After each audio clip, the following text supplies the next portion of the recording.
Bir жылы жаздың шуақты күні орман іші тіршілікке толы еді. Ағаштар сыбдырлап, гүлдер иісін шашып, жәндіктер шаттанып жүрген шақ. Ал дәл сол сәтте жер астындағы кішкентай ғана ел, құмырсқалар ұясы тынымсыз еңбекпен әуре еді.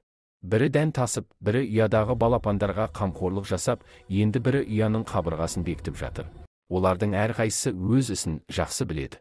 Біреу ерінбейді, біреу бөгелмейді. Бір уақытта көктен әсем қанаттарын жарқыратып ұшып келе жатқан көбелек құмырсқаны көріп тоқтап былай дейді.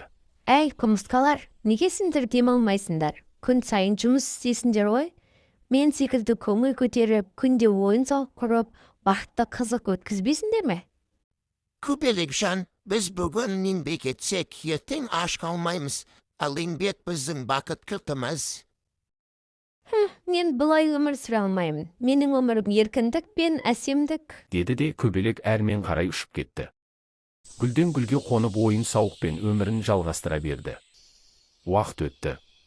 Күн ыстығы басылып күз келді. Жапырақтар сарғайып, жел суыта бастады. Ал аспанда қалың бұлттар жиналды. Көбелек енді бұрынғыдай ұша алмай қалды.